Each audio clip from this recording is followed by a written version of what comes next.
o mastro no Brasil. No Ministério das Relações Exteriores, o dia foi de negociações para liberar o corpo de Senna. Segundo o ministro Celso Amorim, a legislação italiana não é flexível e o corpo só pode ser liberado depois da autópsia. De Jaguar. Por isso a aeronáutica vai homenageá-lo. Caças F-5 vão escoltar o avião que trouxer o corpo a partir do momento que ele entrar no espaço aéreo brasileiro. E um grupo de policiais da aeronáutica vai estar no aeroporto de Guarulhos para recebê-lo.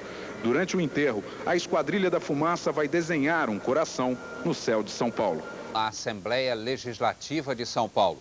O repórter... Dona Neide voltou para a fazenda em Tatuí, interior do estado, no começo da tarde. Ela estava em São Paulo desde ontem e decidiu se reencontrar com o marido, seu Milton. O pai de Senna fraturou a perna numa queda e anda com dificuldade. O casal agora só sai da fazenda novamente quando o corpo do filho chegar da Europa. Um herói de história em quadrinho criado para ensinar às crianças coisas em que o herói Ayrton acreditava muito: honestidade e caráter. O Senna de verdade apostava muito no Seninha do desenho e deixou isso registrado num vídeo. Esse garoto tem futuro, hein? E começa agora. Acelera, Seninha. Vocês viram?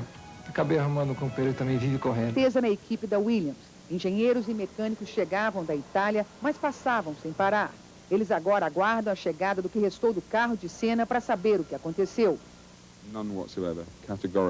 O diretor comercial da equipe, Richard West, negou categoricamente qualquer indicação de falha mecânica no carro. Falha do piloto, eu pergunto. Por enquanto, não podemos afirmar nada, diz ele. O chefe da equipe chegou de manhã cedo a Londres e veio para a sede da Williams no meio da tarde. Quer uma investigação completa no carro de Senna. Segundo assessores, o chefe da equipe, Frank Williams, pretende ir ao Brasil para o enterro de Ayrton Senna. Mas, profundamente chocado e triste com a morte do piloto brasileiro, não quis gravar a entrevista.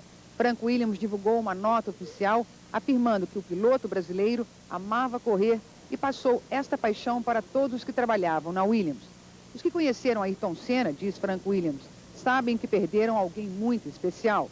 A equipe da Williams vai se lembrar do piloto brasileiro com respeito, admiração e afeição. Frank Williams termina a nota dando os pêsames à família de Ayrton Senna e aos amigos espalhados pelo mundo. Os fãs da Inglaterra estão desconsolados. Muitas vezes parecem inconformados com a tragédia. Esta mulher diz que Senna foi o maior piloto de Fórmula 1. Corajoso. Este outro pergunta, por quê? Senna é insubstituível, diz este outro fã. O portão da sede da Williams está coberto de flores e mensagens. Os fãs carregam as flores como se abraçassem um ídolo. A menina de 7 anos ajoelha e deixa a homenagem. Nas grades de ferro, os fãs expressam admiração pelo ídolo. Simplesmente o melhor, diz o cartaz. Um poema traduz o sentimento do artista anônimo, o piloto de pura perfeição. O casal enrola o bebê de 2 meses com a camisa do Senna. O adolescente abraça o buquê de flores com o símbolo brasileiro que Ayrton Senna respeitava e nos fazia sentir o maior orgulho. O drama começou com o acidente de Rubens Barrichello na variante baixa. O carro se espatifou na grade e capotou 2 vezes. Barrichello foi parar no hospital com ferimentos leves. No sábado, a primeira tragédia. O carro de Roland Ratzenberger perde um aerofólio e bate a 300 km por hora na curva Villeneuve. O Sintec deslizou pela grama com o piloto já desacordado. Ratzenberger recebeu massagens no coração, mas morreu no hospital de Bolonha. No domingo, outra batida grave na largada. Pedro Lamy não viu a Benetton de JJ Leto parada no grid. 2 pneus voaram para a arquibancada e feriram 4 espectadores. Momentos depois da liberação da pista, Ayrton Senna, liderando a corrida, não conseguiu fazer a curva Tamburello. O carro se espatifou no muro a mais de 330 km por hora. Senna não voltou mais a si. Enquanto os médicos atendiam o piloto, a desorganização da prova permitiu que um carro LaRusse entrasse na pista. Levado de helicóptero, Senna morreu horas depois no hospital. A confusão atingiu os boxes quando o carro de Michele Alboreto atropelou 5 mecânicos. Um deles saiu de maca. O alemão Michael Schumacher ganhou a corrida, que Ayrton Senna preferia não ter disputado. O internacional Juan Antônio Saramante lamentou em nota oficial a morte do que ele chamou de um dos maiores esportistas do nosso tempo. De Bolonha, ao vivo, o repórter Pedro Bial tem outras informações.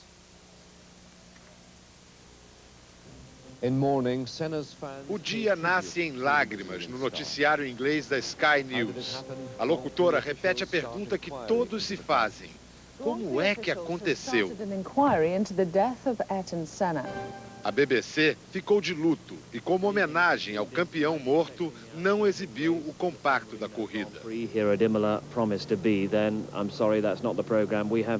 A ITN, televisão independente britânica, mostra a tristeza de um país que perdeu o seu grande herói.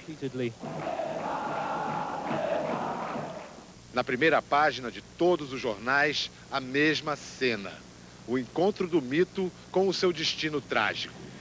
O nosso ídolo vira lenda e inspira a prosa e o verso da imprensa de toda a Europa. O jornal inglês The Independent revela o amor secreto e generoso de Ayrton pelas crianças. Diante do horror, falta imaginação.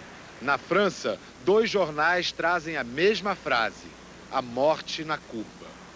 Morte anunciada pela própria vítima na véspera. Em seu artigo para o jornal alemão Welt am Sonntag, Ayrton Senna alertava para a insegurança causada pelas novas regras da Fórmula 1. Ayrton avisava que um acidente sério poderia vitimar um dos jovens pilotos, dispostos a tudo por um lugar no pódio.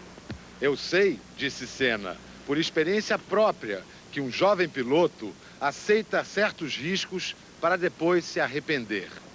O veterano Senna confirma a frase sábia de Pedro Nava: a experiência é um carro com os faróis voltados para trás. Todo o destaque, o interesse e a perplexidade dos jornais não serão os únicos reflexos dessa morte trágica. Um grande ponto de interrogação paira sobre o automobilismo mundial. O clamor é geral. É preciso rever as regras do circo da adrenalina. A partir de hoje, a história da Fórmula 1 se divide em antes e depois de Senna. Até um jornal do Vaticano critica os organizadores da Fórmula 1. Foi uma das reações mais fortes que vieram da Itália, como informa de Roma a repórter Lenise Figueiredo. O povo italiano sofre com a morte de Senna. Aqui ele não era só um campeão, era o ídolo da Fórmula 1. A tragédia com Senna é o assunto nos jornais e na TV. O Vaticano se manifestou e criticou os organizadores da Fórmula 1. L'Osservatore Romano, o jornal oficial do Vaticano, saiu hoje com um grande artigo contra a decisão de terem continuado a corrida de Imola depois dos acidentes com Ratzenberger e Senna. Para o Vaticano, foi um show que contribuiu para um espetáculo brutal. E protesta, dizendo que o ruído dos motores e a faísca na pista prevaleceram sobre a morte silenciosa do homem. As imagens de Senna no triste acidente de ontem estão nas emissoras de TV de todo o país. Os telejornais mostram que o Brasil chora e falam do luto nacional de 3 dias. A dor é grande. As reportagens na Itália emocionam e, com o fundo musical brasileiro, mostram as lembranças de vitória e de felicidade no rosto de Senna, que foram divididas e que agora ficam para todo mundo. Viagem de ventania. Nos Estados Unidos, o impacto da morte de Ayrton Senna abalou um dos maiores campeões da história da Fórmula 1, Emerson Fittipaldi. A tragédia também foi destaque na imprensa americana. Nova York amanheceu com um sol, num estado de normalidade que para nós brasileiros quase beirava a impertinência. A morte de Senna foi noticiada em todas as TVs. A CNN até fez um editorial sobre a falta de segurança na Fórmula 1. Os jornais também descreveram o acidente e empilharam elogios e elogios sobre o piloto brasileiro. O New York Times, o mais generoso, o mais preciso. Na manchete, o esporte entristecido perde um gigante com a morte de Senna. Na Rua 46, onde existem muitas lojas de brasileiros, turistas e residentes, procuravam notícias nos jornais que por aqui ainda são os de domingo. E perguntavam pra gente o que, o quando, o como é possível. Todos atordoados com as tristes respostas. Foi um choque muito grande pra gente mesmo. Ele levou o nome do Brasil, levantou o nome do Brasil no esporte. Para os brasileiros que vivem seus exílios econômicos aqui em Nova York, a morte de Senna tem um lado ainda pior. Isso porque assistir às corridas de Fórmula 1, vibrar com Senna, era se sentir mais ligado ao Brasil. A saudade substituída por um imenso orgulho. Eu acho que o Senna é o ponto de ligação entre o brasileiro aqui nos Estados Unidos e o Brasil. E com a falta de Senna, eu acho que o brasileiro vai ficar completamente perdido e vai ficar órfão de pai e mãe. Quase paternal com Senna, o piloto Emerson Fittipaldi só agora à tarde conseguiu falar sobre a tragédia. Para mim vai ser muito difícil assistir um grande prêmio sem ver o Ayrton. O choro e o desabafo de Nuno Cobra, o homem que conheceu a mente e preparou o corpo de Senna para as corridas, deixou uma mensagem de otimismo sobre o rei das pistas. Pelé erguia o braço antes de receber o abraço das comemorações. Senna festejava as vitórias do braço com o braço também erguido. O gênio dos gramados e o gênio das pistas encarnavam no mesmo gesto a alegria dos torcedores. Sábado, o país ficou ligado no casamento de Pelé, antecipando uma outra festa a 10.000 quilômetros de distância. Mas o fim de semana, que deveria ser só de alegria, acabou dividindo o caminho dos dois maiores ídolos que o esporte brasileiro já produziu. Hoje, Pelé viajou com a mulher à Síria para o Caribe, onde eles vão passar a lua de mel. Dividido entre a felicidade do novo casamento e a tristeza pela perda do amigo, Pelé lembrou que Senna ajudou a dar dignidade ao país. A vida continua, nós temos que continuar defendendo o Brasil aí fora e Senna vai nos ajudar de toda maneira onde ele estiver. Mais de 24 horas depois da tragédia de Imola, o sentimento de tristeza está em cada canto do país. Estava para assumir a posição de líder dos pilotos da Fórmula 1. Ele queria mudanças no regulamento da Fórmula 1. Voltamos a Bolonha ao vivo com o repórter Pedro Bial. Os amigos e companheiros de Ayrton Senna continuam sob forte emoção. Há uns 5 anos, por onde Senna andasse, o seu fotógrafo oficial ia junto. Era Norio Koike, um japonês simpático, uma figura muito querida na Fórmula 1. Hoje, Norio juntou todo o seu equipamento fotográfico, procurou Leonardo, irmão de Senna, e entregou tudo para ele, dizendo: nunca mais tire uma foto na vida. Agora vamos ouvir o depoimento de um amigo de Senna, o narrador da TV Globo, Galvão Bueno. Eu ontem conversei com Ayrton Senna momentos antes da corrida, como de hábito acontecia nos últimos 10 anos. Falamos de motor, de combustível, de pneu, de tática de corrida. Até aí nada de novo. Mas ontem havia um brilho diferente nos seus olhos. Era um novo Senna. Com um misto de orgulho e alegria, ele desviou o assunto e passou a explicar o seu novo sonho. A formação de uma associação de pilotos que, segundo suas próprias palavras, deveria ser criada não para contestar ou para atrapalhar, mas para ajudar na formação de uma nova Fórmula 1, que sustentasse a competitividade, mas que respeitasse mais a vida do piloto. Ontem, Ayrton Senna começava a escrever uma página importante da sua história. O grande campeão das pistas assumia uma liderança e crescia como ser humano. Mas a tragédia veio e a página ficou por ser escrita. Eu tenho certeza que todos gostariam de esquecer o que aconteceu, de imaginar que foi tudo um sonho. Mas esse não é o caminho. A vida continua e a lembrança deve permanecer forte, como um exemplo, um alerta. E cada um que admirava ou amava Ayrton Senna deve ter a sua participação nesse processo, nem que seja só na força do pensamento, para que o sonho do tricampeão não tenha morrido com ele. Galvão Bueno, Bolonha, Itália. Tristeza nas ruas de São Paulo. Ninguém se conforma com o acidente que matou o tricampeão. Foi o que ele disse na última conversa com a namorada, a jovem Adriane Galisteu. Ela esperava o piloto em Portugal, onde eles iam começar a nova fase da vida deles, interrompida a 300 por hora. É o que informa de Lisboa a repórter Miriam Dutra. Ayrton Senna tinha uma relação especial com Portugal. Além dos amigos da primeira vitória na Fórmula 1, Senna comprou essa casa no Algarve, no sul do país, a 300 quilômetros de Lisboa, há 2 anos. Era o refúgio na Europa entre uma e outra corrida. Ele e a namorada Adriane Galisteu tinham decidido morar aqui nos próximos meses, até o final da temporada de Fórmula 1. Senna saiu daqui na quarta-feira para a Itália. Adriane chegou no sábado de mudança. Adriane viu o acidente pela televisão, foi para o aeroporto e tentou embarcar para Bolonha. Desistiu quando veio a confirmação da morte do piloto. Adriane resolveu voltar para casa e encontrou Juracy, a governanta que trabalhava para Ayrton Senna desde Londres, muito emocionada. Eu não acredito que ele tenha morrido. Você se recusa a encarar essa ideia?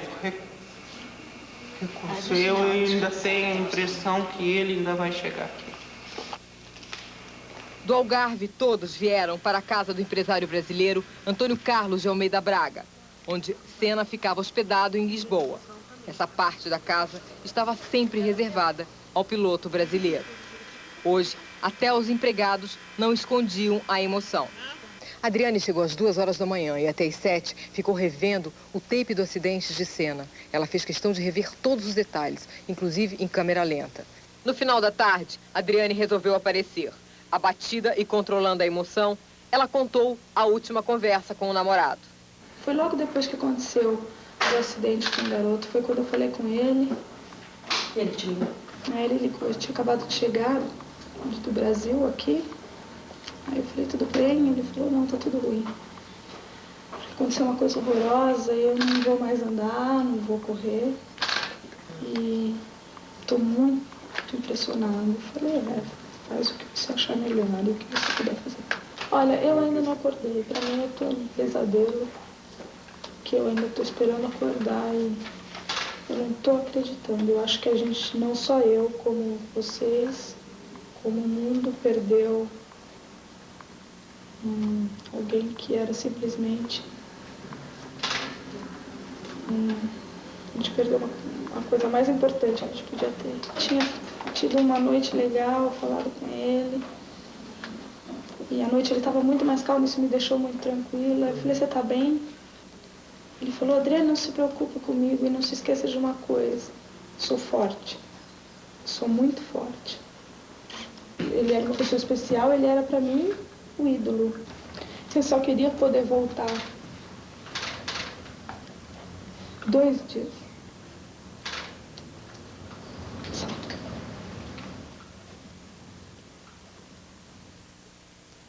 Ayrton sabia, como nenhum outro piloto, o que era andar no limite. Mais do que isso, ele vivia no limite, na tênue fronteira entre a arte e os muros de concreto.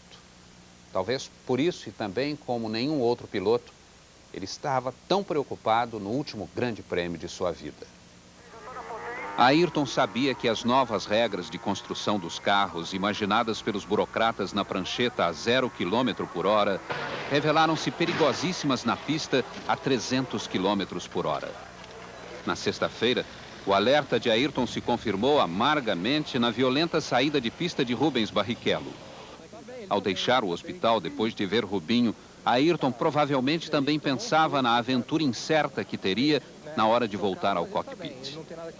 O mais novo rival, Michael Schumacher, o ameaçava com um carro muito melhor e ele teria de buscar a pole com sua conhecida reserva de talento. Talento e sangue frio para domar uma Williams veloz e perigosa. No dia seguinte, a morte de Roland Ratzenberger. Mais apreensão e dúvidas para quem, como Ayrton, se considerava condenado a acelerar em quaisquer circunstâncias. Amanhece um domingo de poucos sorrisos em Imola. No box da Williams, Ayrton Senna inicia um estranho e silencioso ritual. Para muitos, o olhar grave era o retrato de um pressentimento. Mas, para os que o conheciam, era apenas um homem vivendo o drama da lucidez. Enquanto espremia o aerofólio da Williams contra o chão, como se estivesse pedindo aos céus um carro mais estável, Ayrton parecia antever uma corrida dificílima. Como segurar Schumacher com um carro tão instável e arisco? Em que pontos do circuito teria de arriscar mais? Como domar essa Williams tão sonhada e também tão indócil? Em que milésimo de segundo a coragem se transforma em erro? Algum pensamento resgata Ayrton do ritual. Ele começa a se vestir para o desafio. Para quem acompanhou milagres inesquecíveis na pista, este pode ter sido apenas mais um exercício de concentração de Ayrton. Mas jamais saberemos se nestes minutos sombrios, o melhor piloto da história da Fórmula 1 ousou se fazer as perguntas de qualquer mortal. E se eu bater forte? Será, meu Deus, que está na hora de parar? Se fez, a resposta certamente foi não. Jamais saberemos o que estava por trás daquele olhar grave. O corpo inerte de Ratzenberger, o voo dramático de Rubinho, o olhar insolente de Schumacher ou a bandeira quadriculada, a velha conhecida. O som dos motores levou para sempre a resposta.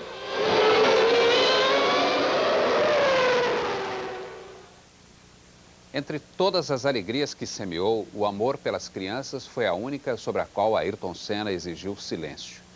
Por isso, as doações que fez ao Centro de Reabilitação do Hospital das Clínicas de São Paulo foram mantidas em segredo até hoje.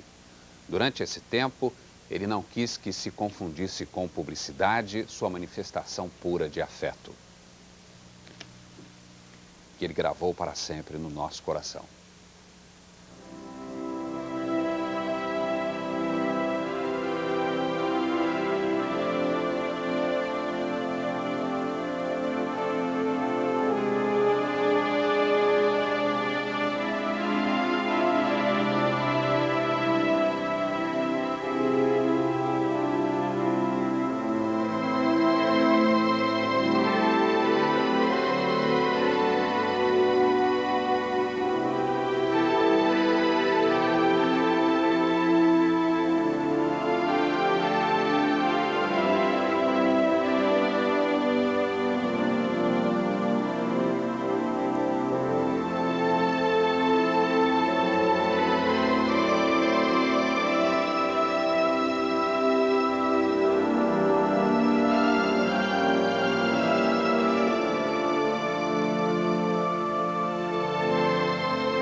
Deu o ar de sua graça, seu rosado expeliu formigas pelo nariz e seu Cazuza, coitado, oh meu Deus, botou o coração pela boca. O coração dele saiu pela boca. E onde é que tá?